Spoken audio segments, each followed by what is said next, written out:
In this tutorial, we will install Codegeist on Windows, connect it to an existing Ollama service, and use both the terminal interface and the one-shot command line.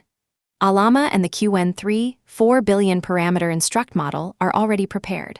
We will not install or download Ollama in this video.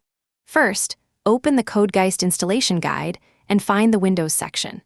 Copy both PowerShell commands from the current public documentation. Open PowerShell 7 and paste the commands. The first command downloads the installer from the latest GitHub release. The second command runs it. The installer downloads the Windows archive and checksum file, verifies the SHA-256 checksum, installs Codegeist below the current user profile, and creates the Codegeist command shim.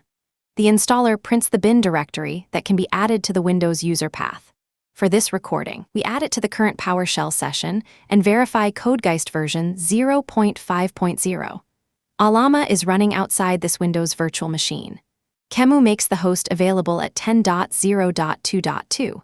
If Ollama runs directly on your Windows computer, use localhost on port 11434 instead. In an empty workspace, create codegeist.yml. Add an Ollama provider with the base URL for the existing service and select QN3 4 billion instruct for reliable tool calls, then save the file. Start Codegeist with the TUI command. We ask it to create a PowerShell script that writes hello world to the console and then runs the script. This response comes from the real local Ollama model, and Codegeist performs the file and shell operations in the workspace. Press Ctrl-Q to close the terminal interface. Codegeist also supports one-shot requests. We ask it to modify the existing script so hello world is written to a text file instead of the console.